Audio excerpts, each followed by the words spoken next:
So here I'm using two Revolution Pro primers. I mix them both together, matte primer and pore primer. I think they've actually just changed the packaging so they may look different than my video. Just make sure you rub it in really nicely and then you let it set before your foundation. Here I'm using Revolution Pro foundation drops in shade F10.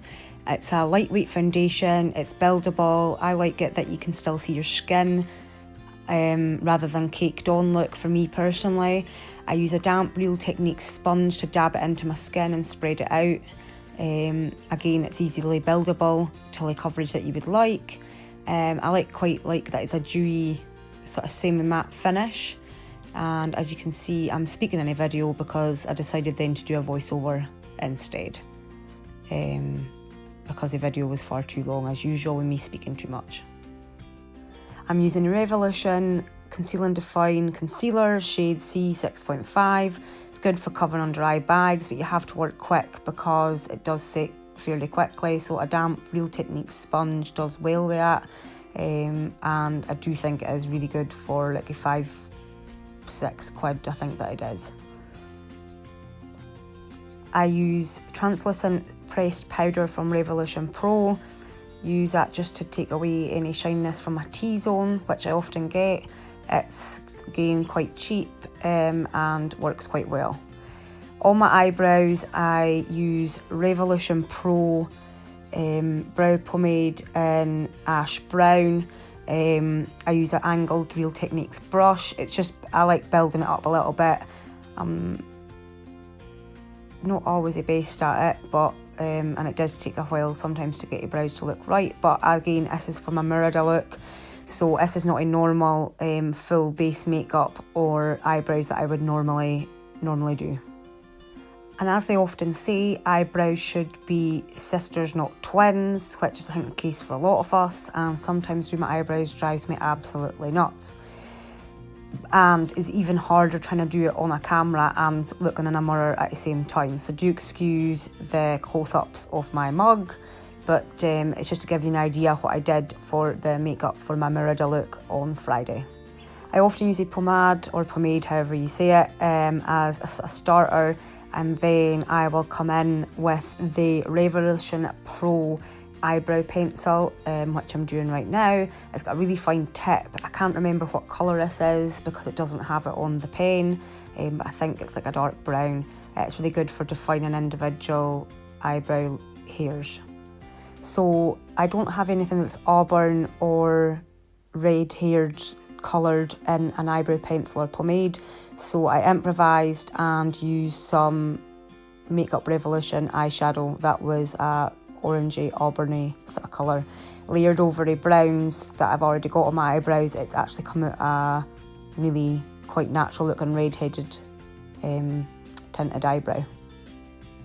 So I'm kind of fussy when it comes to my eyebrows. Don't want them too blocked looking, but I do want them filled in. Obviously this is for a fancy dress, cartoon, cosplay outfit, so they had to be a lot more defined, but I would love to get micro blading done because I do have hair on my eyebrows, but it just is not very dark, and tinting just does not seem to last at all.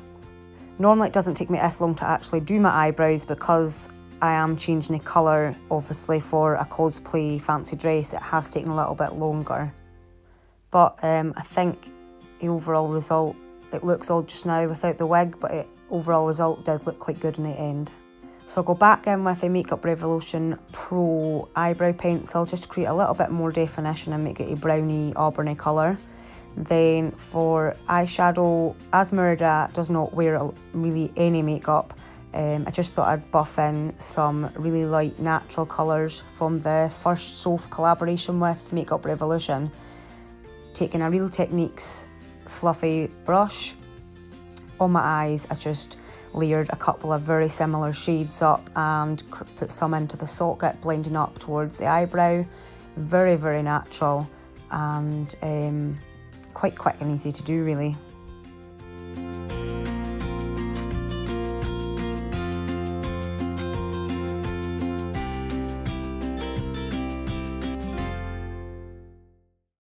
Then I just take a very, very light pale brown and just to create a little bit of definition on my eye socket, same brush, and blending that right out into the very light pale neutrals that I've already applied to my eye.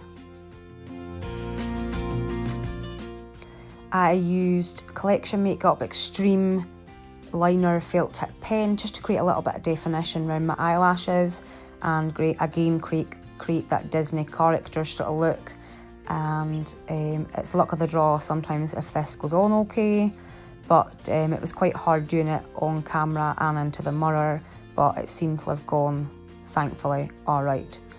Then I take a little angled brush, nothing else on it, but just to go over the top of the liner, and just kind of smooths it out a little bit and makes it a bit more matte.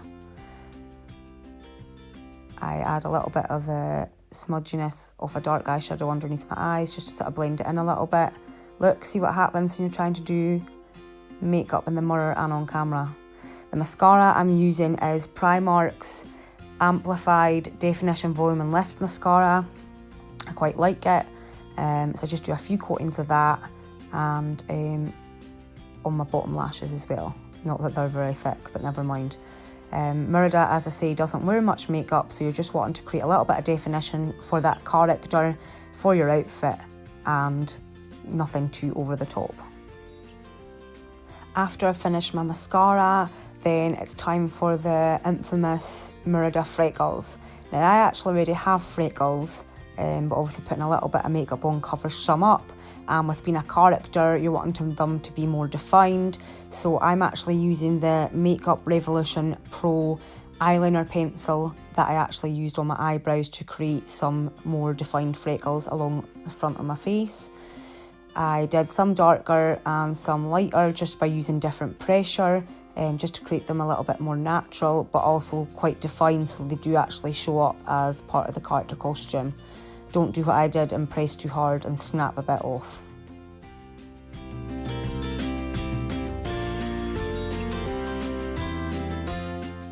So once you've finished up with your freckles, use some Makeup Revolution Oil Control Finishing Spray and some Makeup Academy blusher just to give your face some life so it doesn't look so flat. Then it's time for the wig, the famous Merida curls. Now, I just tie my hair back. My hair is not thick, so back in a bun and using elasticated bits to adjust the sizing on the wig, and on we go. You always put it on front facing and whip it back. So the wig did not come like this. It was about £13 from eBay. It is quite tight curls when it comes. Brushed it out with my Tangle Teaser, backcombed a few bits. You just need to work with it to make it look a little bit better. Yes, that's me going a bit mental. And I pinned it in because I just wanted to feel a little bit more secure. And this is the final look. So my family were all quite happy with it, so it was a good laugh and we had a really good Scottish night. I hope you liked my little wee video.